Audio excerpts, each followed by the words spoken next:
இயேசுவின் சிந்தையை தரிப்போம், நேசமோடவர் அன்பில் களிப்போம்.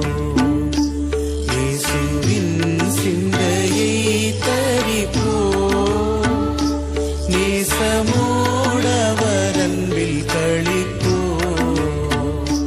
இயேசுவின் சிந்தையை தரிப்போம். சுத்த இதயம்